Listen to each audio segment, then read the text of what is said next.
নমস্কাৰ, আজি হৈছে 15 অক্টোবৰ বুধবাৰ। এই মুহূৰ্তত সমগ্ৰ ৰাজ্যবাসীৰ বাবে আহি পৰিছে আজি সন্ধিয়াৰ বহুকেইটা ডাঙৰ খবৰ।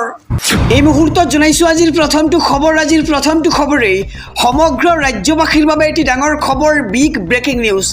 বাক্সাৰ নতুন জিলা কাৰাগাৰত প্ৰথম কয়দী শ্যামকানু মহন্ত আৰু সিদ্ধাৰ্থ শৰ্মা। আজিৰ দিনটোতেই এই 5জন অভিযুক্তক পঠিওৱা হৈছে বাক্সা জিলা কাৰাগাৰলৈ আৰু ইয়াৰ লগতে বাক্সা জিলা কাৰাগাৰত বৃদ্ধি কৰা হৈছে নিৰাপত্তা। এই মুহূৰ্তৰ খবৰ জনাইছো সমগ্ৰ ৰাজ্যবাসীক। বাক্সাৰ নতুন জিলা কাৰাগাৰৰ প্ৰথম কয়দী হৈছে শ্যামকানু মহন্ত আৰু সিদ্ধাৰ্থ শৰ্মা। বাক্সা জিলা কাৰাগাৰত বৃদ্ধি কৰা হৈছে নিৰাপত্তা। সন্দীপন গাৰ্গ, নন্দেশ্বৰ আৰু পৰেশ সকলো একেলগে থাকিব আৰু 14 দিনৰ বাবে জেইলত থাকিব 5জন অভিযুক্তই আৰু 5 অভিযুক্তক ইতিমধ্যেই প্ৰেৰণ কৰা হৈছে বাক্সা জেললৈ। কেন্দ্ৰীয় কাৰাগাৰলৈ নপঠিয়াবলৈ আদালতত কৰিছিল আবেদন।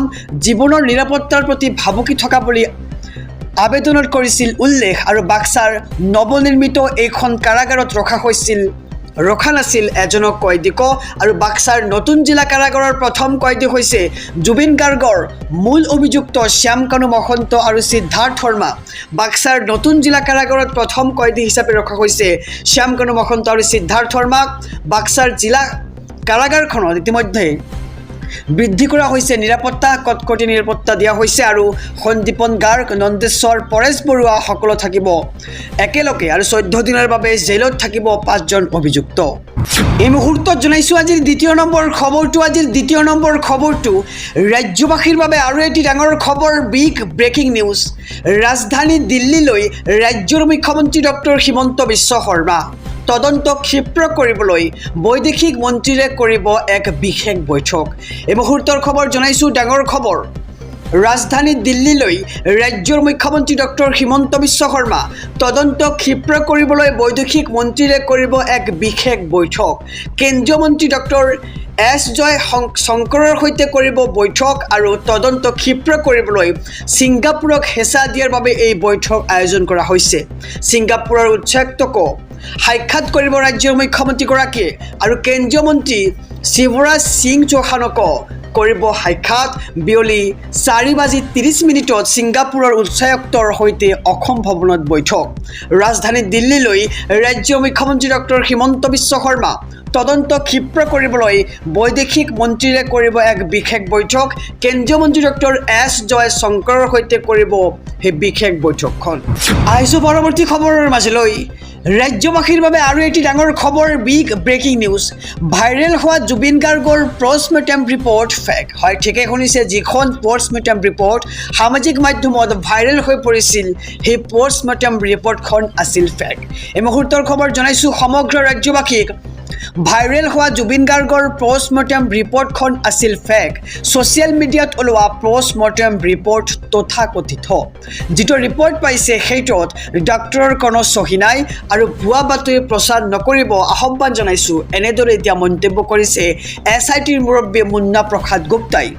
ছ'চিয়েল মিডিয়া নজৰত ৰাখিছ আৰু কোনে এই কাম কৰিছে আমি চাই আছোঁ বুলি মন্তব্য কৰিছে আৰু এনে ভুৱা প্ৰচাৰৰ বাবে সোনকালে একশ্যন লোৱা হ'ব মন্তব্য কৰিছে SITৰ মুৰব্বী মুন্না প্ৰসাদ গুপ্তাই। এই মুহূৰ্তৰ খবৰ জনাইছোঁ ভাইৰেল হোৱা জুবিন গাৰ্গৰ পষ্টমৰ্টেম ৰিপৰ্টখন আছিল সম্পূৰ্ণ ফেক।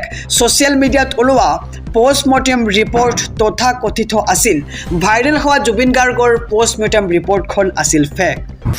আহিছোঁ আন এক খবৰৰ মাজলৈ। ৰাজ্যবাসীৰ বাবে আৰু এটি ডাঙৰ খবৰ, বিগ ব্ৰেকিং নিউজ। জুবিন দাক শেষ কৰা পাখণ্ডকেইটাক বাক্সাত থাকিবলৈ নিদিওঁ। হয়, ঠিকেই শুনিছে, এনেদৰে এতিয়া হুংকাৰ প্ৰদান কৰিছে বাক্সাবাসী ৰাইজে। জুবিন দাক যিসকলে শেষ কৰিছে তেওঁলোকক সেই বাক্সাত থাকিবলৈ, বাক্সাখন লেতেৰা কৰিবলৈ নিদিওঁ বুলি এক হুংকাৰ প্ৰদান কৰিছে। এই মুহূৰ্তৰ খবৰ জনাইছোঁ SB অসম মিডিয়াৰ সমূহ দৰ্শকক। গতিকে খবৰটো দিয়াৰ আগতে যদিহে আপুনি চেনেলটোত নতুন তেন্তে ছাবস্ক্ৰাইব কৰক আৰু যদিহে এতিয়ালৈকে ভিডিঅ'খনত লাইক কৰা নাই এটাকৈ লাইক কৰি কমেণ্ট বক্সত লিখক #জাষ্টিছ ফৰ জুবিন গাৰ্গ। জুবিন দাক শেষ কৰা পাখণ্ডকেইটাক বাক্সাত থাকিবলৈ দিয়া নহ'ব, বাক্সাখন আমি লেতেৰা কৰিবলৈ নিদিওঁ।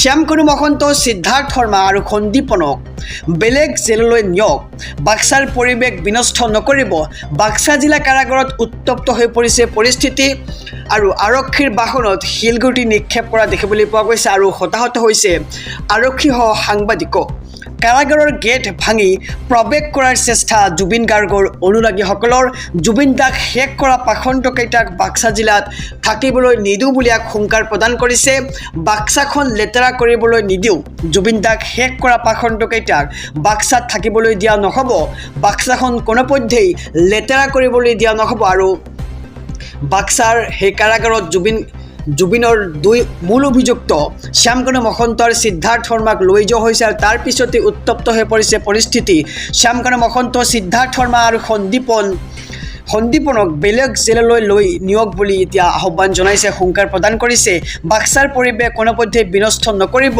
বাক্সা জিলা কাৰাগাৰত উত্তপ্ত পৰিস্থিতিৰ সৃষ্টি হৈছে আহিছোঁ পৰৱৰ্তী খবৰৰ মাজলৈ ৰাজ্যবাসীৰ বাবে আৰু এটি ডাঙৰ খবৰ বিগ ব্ৰেকিং নিউজ পিঠিত বেগ লৈ CRDৰ কাৰ্যালয়ত উপস্থিত হৈছে দেৱজিৎ CRDৰ কাৰ্যালয়ত ভাষ্য প্ৰদান 3 প্ৰৱাসী অসমীয়া এই মুহূৰ্তৰ খবৰ জনাইছোঁ সমগ্ৰ ৰাজ্যবাসীক এক ডাঙৰ খবৰ পিঠিত বেগ লৈ CRDৰ কাৰ্যালয়ত উপস্থিত হৈছে দেৱজ্যোতি CRDৰ কাৰ্যালয়ত ভাষ্য প্ৰদান 3 প্ৰৱাসী অসমীয়াৰ আজি উপস্থিত হৈছে দেৱজ্যোতি হাজৰিকা সুস্মিতা গোস্বামী প্ৰীতম ভূঞা আৰু এই পৰ্যন্ত ছিংগাপুৰৰ 10 গৰাকীৰ ভাষ্য গ্ৰহণ কৰিছে SITয়ে আৰু পিঠিত বেগ লৈ CRDৰ কাৰ্যালয়ত উপস্থিত হৈছে দেৱজ্যোতি CRDৰ কাৰ্যালয়ত ভাষ্য প্ৰদান কৰিছে 3 গৰাকী প্ৰৱাসী অসমীয়াই আজি উপস্থিত হৈছে দেৱজ্যোতি হাজৰিকা সুস্মিতা গোস্বামী আৰু প্ৰীতম ভূঞাই এই পৰ্যন্ত ছিংগাপুৰৰ 10 গৰাকীৰ ভাষ্য গ্ৰহণ কৰিছে SITয়ে আহিছোঁ আন এক খবৰৰ মাজলৈ ৰাজ্যবাসীৰ বাবে আৰু এটি ডাঙৰ খবৰ শ্যামকানু মহন্ত সিদ্ধাৰ্থ শৰ্মা আৰু সন্দীপনক আদালতত হাজিৰ অমৃতপ্ৰভা আৰু শেখৰজ্যোতি গোস্বামী ক'ত তাক লৈ প্ৰশ্ন উঠিছে এই মুহূৰ্তৰ খবৰ জনাইছোঁ এক ডাঙৰ খবৰ শ্যামকানু মহন্ত সিদ্ধাৰ্থ শৰ্মা আৰু সন্দীপন গাৰ্গ 5জনক আদালতত হাজিৰ কৰা হৈছে লগতে অমৃতপ্ৰভা মহন্ত আৰু শেখৰজ্যোতি গোস্বামী ক'ত তাক লৈ প্ৰশ্ন উঠিছে 17 অক্টোবৰত শেখৰজ্যোতি গোস্বামী আৰু অমৃতপ্ৰভা মহন্তৰ জিম্মাৰ ম্যাদ উকলিব আৰু 17 তাৰিখে দুয়োকে কৰা হ'ব আদালতত হাজিৰ আৰু আজি এই 5জনৰ জিম্মাৰ সৰ্বোচ্চ ম্যাদ 14 দিন উকলিল আৰু SITয়ে আজি পুনৰ জিম্মাত নিবিচাৰি এইকেইজনক ন্যায় নাপালে পোনে কাৰাগাৰলৈ প্ৰেৰণ কৰাৰ সম্ভাৱনা আৰু পৰৱৰ্তী সময়ত প্ৰয়োজন সাপেক্ষে বিচাৰিব জিম্মাত এই মুহূৰ্তৰ খবৰ জনাইছোঁ শ্যামকানু মহন্ত সিদ্ধাৰ্থ শৰ্মা আৰু সন্দীপন গাৰ্গসহ 5জনক আদালতত হাজিৰ কৰা হৈছে আজিৰ দিনটোত আৰু অমৃতপ্ৰভা মহন্ত আৰু শেখৰজ্যোতি গোস্বামী ক'ত তাক লৈ প্ৰশ্ন কৰিছে একাংশই 17 অক্টোবৰত শেখৰজ্যোতি গোস্বামী আৰু অমৃতপ্ৰভা মহন্তৰ জিম্মাৰ ম্যাদ উকলিব আৰু তাৰ পিছতে 17 তাৰিখে দুয়োকে কৰা হ'ব আদালতত হাজিৰ আৰু আজি এই 5জনৰ জিম্মাৰ সৰ্বোচ্চ ম্যাদ উকলিছে আৰু সেইবাবে সেই 5জনকেই লৈ যোৱা হৈছে আদালতলৈ আৰু SITয়ে আজি পুনৰ জিম্মাত নিবিচাৰি এইকেইজনক ন্যায় নাপালে পোনে কাৰাগাৰলৈ বিচৰা হ'ব এই অভিযুক্তক আহিছোঁ আন এক খবৰৰ মাজলৈ ৰাজ্যবাসীৰ বাবে আৰু এটি ডাঙৰ খবৰ হাতত হেণ্ডকাফ লগাই আদালতলৈ লৈ যোৱা হ'ল শ্যামকানু মহন্ত সিদ্ধাৰ্থ শৰ্মা আৰু সন্দীপন গাৰ্গক আদালতলৈ লৈ যোৱা হৈছে শ্যামকানু আৰু সিদ্ধাৰ্থক লৈ যোৱা হৈছে সন্দীপন গাৰ্গ আৰু জুবিনৰ 2 দেহৰক্ষীকক আজি আৰক্ষীৰ জিম্মাৰ ম্যাদ উকলিল 8ৰে আৰু যোৱাকালিয়েই উকলিছিল ম্যাদ